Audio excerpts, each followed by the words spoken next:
자, 첫 번째 문제 살펴봐요. 다음 검색창에 들어갈 인물의 활동으로 옳은 것을 고르는 문제입니다. 생몰 하게 되니까 뭐 17세기 인물이 되죠. 호, 백호, 하헌. 생애 1, 2차 예송에서 각각 3년설 그리고 1년설을 주장함 하게 되면 남인에 속하는 그런 인물이라고 볼 수 있습니다. 광인, 효현 할 때, 현종 때 가게 되면은 예송 논쟁이 1차, 2차 이렇게 펼쳐지게 되죠. 기해 예송 그리고 뭐 갑인 예송 이렇게 부르게 되는데 서인하고 남인의 주장이 엇갈리죠. 남인은 3년, 서인은 1년 해가지고 이때는 서인이 승리를 하게 되고 이 이후에는 남인은 1년 그 효종 B가 사망을 했을 때 이 이후에 2차 예송이 펼쳐지게 되는데 남인은 1년, 서인은 9월설을 주장을 해서 뭐 둘 다 1년이 이렇게 승리를 했다라고 하고 있어요. 그래서 이때는 서인이지만 이후에는 이제 남인이 승리를 하게 돼서 현종 이후에 숙종 때 초기에 가게 되면은 남인이 주도권을 갖게 되는 형국으로 시작이 된다라고 했습니다. 이 1년 하면은 기년설 하게 되면은 1년, 기년설은 무조건 1년이다라고 암기하자라고 했어요. 이때 남인에 해당하는 인물이고 아래를 또 읽어봅니다. 유교 경전에 제해석을 시도하여 사문난적이라고 비판을 받았다. 경신왕국으로 사사됐다. 그러면 허적하고 윤효가 있죠. 이 중에서 이제 윤효가 사문난적이라고 비판받습니다. 사문난적을 한번 또 외우고 가요. 사문난적이라고 서인에게 비판받은 인물 딱 두 명 있죠. 박세당하고 윤효. 막 주자를 까고 하다가 사문난적이라고 비판받았습니다. 뭐 윤효에 대한 설명이죠. 선지 중에서 윤효에 대한 옳은 거를 골라주면 됩니다. 선지 읽어보죠. 1번 사화의 발달이 된 조이제문을 작성하였다. 우압기을 연년 중명에서 무사화에 관련된 김일손을 떠올리면 됩니다. 2번 청해 정세 변화를 계기로 북벌을 주장했다. 이게 뭐 옳은 설명인데 북벌이라는 게 광인, 효현 그러잖아요. 인조 이후에 이제 효종 때부터 북벌이 좀 더 주장 이제 인조부터 되는 건데 이제 효종 때 현종 때 계속 북벌이 주장이 되죠. 숙종 때도 주장이 되다가 이제 좀 흐지부지 되게 됩니다. 이때는 이제 서인이었잖아요. 그리고 이때는 남인에게 주도권이 넘어가면서 남인 쪽에서 이제 북벌론을 주도하게 돼요. 그래서 이 북벌이라는 게 실질적으로는 정권 강화의 수단으로 쓰였기 때문에 주도권을 쥔 정당이 북벌을 추진하는 그런 입장이 됩니다. 그래서 2번이 옳은 설명인데요. 이걸 모르면 약간은 어렵게 느껴질 수 있는 그런 문제입니다. 자, 3번 반개수록에서 토지 제도의 개혁론을 주장했다. 유영원에 대한 반복되는 선지죠. 4번 양반전 하게 되면 또 반복되는 선지죠. 박지원에 대한 반복된 선지입니다. 5번 충청도 지역까지 대동법의 확대 실시를 건의하였다. 김육에 대한 설명입니다. 그래서 2번이 정답이 되겠네요. 자, 사문 난적에 대해서 박세당과 윤유다 암기하고 다음 문제 봅니다.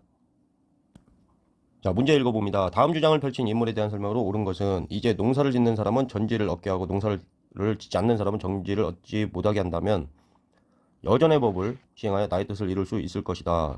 여전론이라고 하는데 무엇을 여전이라 하는가? 산골짜기와 천원의 형세로서 나누어 경계로 삼아 그 안을 열하 한다. 여에는 여장을 두고 무릇 한 여의 전지는 사람들로 하여금 다 함께 경작하게 한다. 공동 경작이죠. 추수 때에는 양곡을 나누는데 먼저 국가에 세를 내고 그 다음에 여장에 봉급을 주고 나머지를 가지고 정부에 일해 일한 만큼 분배한다. 정약용의 여전론에 대한 그런 설명입니다. 정약용은 뭐 저서가 엄청나게 많습니다. 유배당한 이후에 거의 막 출판사를 차려놓고 책을 찍었다 표현할 만큼 저서가 많아요. 정약용에 대한 옳은 설명을 골라주면 되죠. 자, 1번부터 봅니다. 의산 문답에서 중국 중심의 세계관을 비판했다. 우주에 관심이 많은 홍대영에 대한 설명입니다. 2번 동의 수세보원을 저술하여 사상의학을 확립하였다. 이제 이제만 하는데 근현대사 가서 나오게 되는 이제 고종 때 해당되는 내용이죠. 3번 우서에서 우서하면 이제 계속 반복이 되죠. 유소원에 대한 중동학파인 유소원에 대한 설명이다. 4번 경세유표를 저술하여 국가제도의 개혁 방향을 제시하였다. 정약용에 대한 옳은 설명입니다. 경세유표 뭐 이런 건 뭐 외워야지 답이 없죠. 경세유표 하면은 정약용이다. 5번 북하기에서 재물을 우물에 비유하여 절약보다 소비를 권장하였다. 이것도 계속 반복되고 있죠. 박제가에 대한 그런 설명입니다. 정약용의 여전론과 경세유포에 대해서 암기를 해 두시고요. 다음 문제 보겠습니다. 자, 문제 읽어보죠. 가마에 들어갈 내용으로 옳은 것은 이라고 나왔어요. 인물로 보는 조선 후기 사회개혁론. 우리 학회에서는 조선 후기 학자들의 다양한 개혁론을 이해하는 교양 강좌를 마련하였습니다. 실학자들이 나왔네요. 이익, 홍대영, 박지원, 박재가, 정약용, 뭐 익숙한 이름들이 나왔죠. 하나하나 살펴봅니다. 의산 문답에서 우주를 좋아하는 홍대영이 중국 중심의 세계관을 비판하였어요. 홍대영이니까 나에 해당되죠. 2번 목민심서에서 지방행정의 개혁안을 제시하였어요. 정약용에 대한 설명입니다. 그럼 마에 해당하는 거죠. 다 열하일기에서 수레와 선박의 필요성을 강조하였어요. 박지원에 대한 그런 설명이죠. 수레와 선박하게 되면 박지원과 박재가가 다 해당한다고 했어요. 그럼 박지원이니까 다 하면 옳은 선지가 되죠.